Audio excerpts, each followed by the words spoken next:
ഏത് ഇലക്ഷൻ വന്നാലും പെൻഷനാണ് ചർച്ച. ഇപ്പൊ ചർച്ചയും വിവാദമൊക്കെ പിന്നെയും വരുന്നുണ്ട്. നിയമസഭക്കകത്തും പുറത്തൊക്കെ ഒരുപാട് കാര്യങ്ങൾ ഇതിനെ പറ്റി പറഞ്ഞു. എന്നാലും ഒരു 10 ചോദ്യം വേഗം ചോദിച്ചോട്ടെ. കേരളത്തിൽ ആദ്യം പെൻഷൻ പ്രഖ്യാപിച്ചു കൊടുക്കാൻ തുടങ്ങിയത് ഏത് ഗവൺമെന്റ് ആവശ്യമുണ്ട്? ആർ ശങ്കർ ഗവൺമെന്റ് ആണ്. ആർ ശങ്കർ ധനകാര്യമന്ത്രി കൂടിയായിരുന്നു, മുഖ്യമന്ത്രി ആയിരുന്നപ്പോൾ അദ്ദേഹമാണ് കേരളത്തിൽ ആദ്യമായിട്ട് സാമൂഹ്യ പെൻഷൻ കൊടുക്കാൻ തുടങ്ങി. അപ്പൊ ഈ 80 മുതലാണെന്ന് ഇങ്ങനെ പറഞ്ഞുകൊണ്ടിരിക്കുന്നതിനകത്ത് ഒരു കാര്യമില്ല. 80 മുതലല്ല, ആർ ശങ്കറാണ് കേരളത്തിൽ ആദ്യമായിട്ട് സാമൂഹ്യ പെൻഷൻ കൊടുത്തത്. 80 മുതലാണെന്ന് പറഞ്ഞത് കളവാണ്. UDF ഗവൺമെന്റ് ഒരു പെൻഷനും കൂട്ടിയിട്ടില്ല എന്ന് ഇതുപോലെ പറഞ്ഞുകൊണ്ടിരിക്കുന്നുണ്ട്. ചെറിയ സംശയം, ഈ 300-400 ആക്കിയ ഗവൺമെന്റ് ഏതാ? 300-400 ആക്കിയത് ഉമ്മൻചാണ്ടിയുടെ ഗവൺമെന്റാണ്. 400-500 ആക്കിയ ഗവൺമെന്റ് ഏതാ? അതും ഉമ്മൻചാണ്ടിയുടെ ഗവൺമെന്റ്. 500-600 ആക്കിയ ഗവൺമെന്റ് ഏതാ? അതും ഉമ്മൻചാണ്ടിയുടെ. അങ്ങനെയാണെങ്കിൽ 75 വയസ്സ് കഴിഞ്ഞവർക്കും 80% ഡിസബിലിറ്റി ഉള്ളവർക്കും 400 ഉണ്ടായിരുന്നതിന് ഒറ്റയടിക്ക് 900 ആക്കിയ ഗവൺമെന്റ് ഏതാ? അതും ഉമ്മൻചാണ്ടി ഗവൺമെന്റ്. 900-1100 ആക്കിയത് ഏത് ഗവൺമെന്റ്? അതും ഉമ്മൻചാണ്ടിയുടെ ഗവൺമെന്റ്. 1100-1200 ആക്കിയത് ഏത് ഗവൺമെന്റ്? അതും ഉമ്മൻചാണ്ടി. ഇറങ്ങി പോകുമ്പോൾ അത് 1500 ആക്കുമെന്ന് പ്രഖ്യാപിച്ച ഗവൺമെന്റ് ഏതാ? അത് ഈ 1200 വരെ കൊടുത്തതാണ്, 1500 ആയിട്ട് പ്രഖ്യാപിച്ചു. അത് അവസാനത്തെ ബഡ്ജറ്റ്. അതുപോലെ രേഖയുണ്ടോ കയ്യിൽ? ഞാനത് മുമ്പിപ്പം ഞാൻ 1200 ഒരു പത്രസമ്മേളനത്തിൽ പറഞ്ഞതിനെ വ്യാപകമായിട്ട് വലിയ തോതിൽ കളിയാക്കുന്നുണ്ട് ഇടതുപക്ഷത്തിന്റെ സ്നേഹിതന്മാര്. എന്റെ കയ്യിലുള്ളത് 13/2/2024 H. സലാം MLA-ക്ക് KN ബാലഗോപാൽ നിയമസഭയിൽ കൊടുത്ത മറുപടിയാണ്. അതിലിങ്ങനെ ചാർട്ട് വരച്ചിട്ടിട്ടുണ്ട്. ഷാഫിക്ക് കാണാമല്ലോ. 75 വയസ്സിന് മുകളിൽ 1500, 75 വയസ്സ് വരെ 600, 80% അതിനു മുകളിൽ 1200.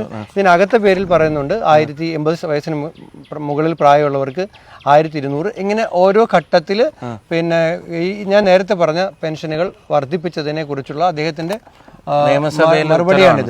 രേഖ എടുക്കാൻ താല്പര്യമുള്ള ആർക്കെങ്കിലും ഏതെങ്കിലും വെബ്സൈറ്റിൽ പോയി ഇതിന്റെ ഡീറ്റെയിൽ കിട്ടുമോ? LSGDയുടെ വെബ്സൈറ്റിൽ പെൻഷൻ ഹിസ്റ്ററി എന്ന് പറഞ്ഞിട്ട് നോക്കിയാൽ LSGD വെബ്സൈറ്റിൽ ഇങ്ങനെ ഓരോ വർഷവും കൂട്ടി ഇതിന്റെ പെൻഷൻ ഹിസ്റ്ററി ഇപ്പോഴും കിടപ്പുണ്ട്. ഇപ്പോഴും ആർക്ക് വേണമെങ്കിൽ എടുത്ത് നോക്കാം. അപ്പൊ ഉമ്മൻചാണ്ടി സർക്കാർ വരുന്നതിന്റെ മുമ്പ് എത്ര പേർക്ക് പെൻഷൻ കൊടുത്തിരുന്ന കേരളത്തിൽ? ഞാനായിട്ട് ഇനിയൊന്നും പറയുന്നില്ല കേട്ടോ. അതും ബാലഗോപാൽ അദ്ദേഹം തന്നെ പറയട്ടെ. അദ്ദേഹം എനിക്ക് തന്ന മറുപടി ഉണ്ട് 8/6/2021. അദ്ദേഹം പറയുന്നത് 2011 വരെ പെൻഷൻ കിട്ടിയിരുന്നത് 16,23,401. ധനമന്ത്രിയുടെ നിയമസഭയിലെ മറുപടി. ഇനി 2011-16 സർക്കാർ അധികാരം ഒഴിയുമ്പോൾ 34,43,414 പേർക്ക് ഉണ്ടായിരുന്നു. ഉമ്മൻചാണ്ടി സർക്കാർ ഭരണം അവസാനിപ്പിക്കുമ്പോൾ ഈ 16 ലക്ഷം പേർക്ക് പെൻഷൻ കൊടുത്തിരുന്നത് എത്ര പേർക്ക് പെൻഷനാക്കി? അത് 34,43,414 പേർക്കാണ്. 16-ൽ നിന്ന് 34. ഇനി ഒരു കാര്യം മനസ്സിലാക്കേണ്ടത്, ഇത് കൂടാതെ ഏതാണ്ട് 8 ലക്ഷത്തോളം ആളുകൾക്ക് ക്ഷേമനിധി പെൻഷനും കൊടുത്തിട്ടുണ്ടായിരുന്നു. അപ്പൊ 42 ലക്ഷത്തിലധികം ആളുകൾക്ക് പെൻഷൻ കൊടുക്കുന്നു 5 വർഷം കൊണ്ട്. ഇപ്പൊ 16 ലക്ഷത്തിൽ നിന്നും 34 ലക്ഷമായി 5 വർഷം കൊണ്ട് മാറ്റിയിട്ടുണ്ട്. അതെ. അപ്പൊ ഇനി ഒരു പ്രധാനപ്പെട്ട സംശയം ആവർത്തിച്ച് പ്രചരിപ്പിക്കപ്പെടുന്നതുകൊണ്ട് വളരെ ക്ലിയർ ആയിട്ടുള്ള ഒരു ഉത്തരം കൂടെ പ്രതീക്ഷിച്ച് ചോദിക്കുക.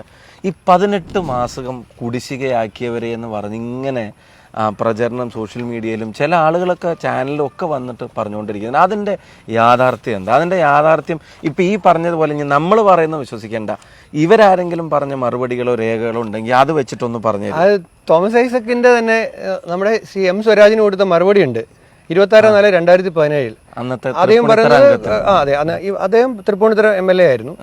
അത് പ്രകാരമാണെങ്കിൽ പിന്നെ 3 മാസത്തെ കുടിശ്ശികയാണുള്ളത്. അതായത് ഇത് നിയമസഭ ഉത്തരമാണ്. അതായത് ഉമ്മൻചാണ്ടി ഗവൺമെന്റിന്റെ കാലത്തെ കുടിശ്ശിക ഇനത്തിൽ ഇവർ കൊടുത്തിരിക്കുന്നത് 1389 കോടി രൂപയാണെന്നാണ്. ഷാഫിക്ക് അറിയാലോ, 18 മാസത്തെ കുടിശ്ശികയാണെങ്കിൽ 4500, 5000 കോടി രൂപ വേണ്ടിവരുമായിരുന്നു. ആ സ്ഥാനത്ത് ഇവർ 1389 കോടി ഇവര് പോലും പറയുന്നത് കുടിശ്ശികയായി കൊടുത്തുള്ളൂ. ഇനി പോട്ടെ, ഇത് അദ്ദേഹത്തിന്റെ 2016-2017 ബഡ്ജറ്റാണ്, പുതുക്കിയ ബഡ്ജറ്റ്. അതിൽ അദ്ദേഹം പറഞ്ഞത് പിന്നെ 1000 കോടി രൂപയാണ്.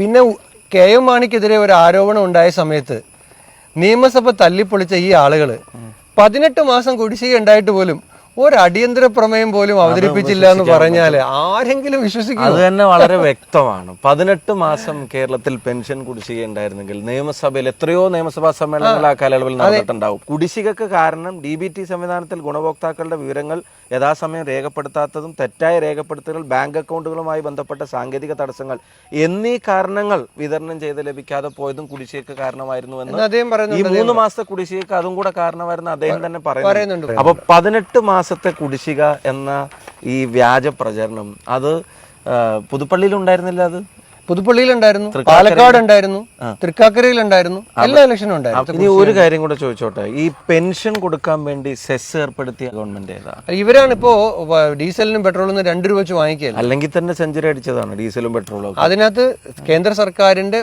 ഉപദ്രവത്തിന്റെ കൂടെ ഇവരുടെ അഡീഷണൽ ഉപദ്രവമായിട്ടാണ് ഇവരിത് ചെയ്തത്. അപ്പൊ ആ സെസ് വാങ്ങിയിട്ടും ഇപ്പോഴും കുടിശ്ശിക വന്നില്ലേ? കേരളത്തിൽ കുടിശ്ശിക വന്നില്ല. കേരളത്തിൽ 5 മാസത്തോളം ഈ ഗവൺമെന്റ് വന്നിട്ട് കുടിശ്ശിക ഉണ്ടാവുകയും കോഴിക്കോട് ചക്കിട്ടപ്പാറയില് ഷാഫിയുടെ ഇപ്പോഴത്തെ പാർലമെന്റ് കോൺസ്റ്റിറ്റ്യുവൻസിയിൽ ഒരാൾ ജോസഫ് എന്ന ഒരാൾ ആത്മഹത്യ ചെയ്യുന്ന സാഹചര്യം വരെ ഉണ്ടായിട്ടുണ്ട്.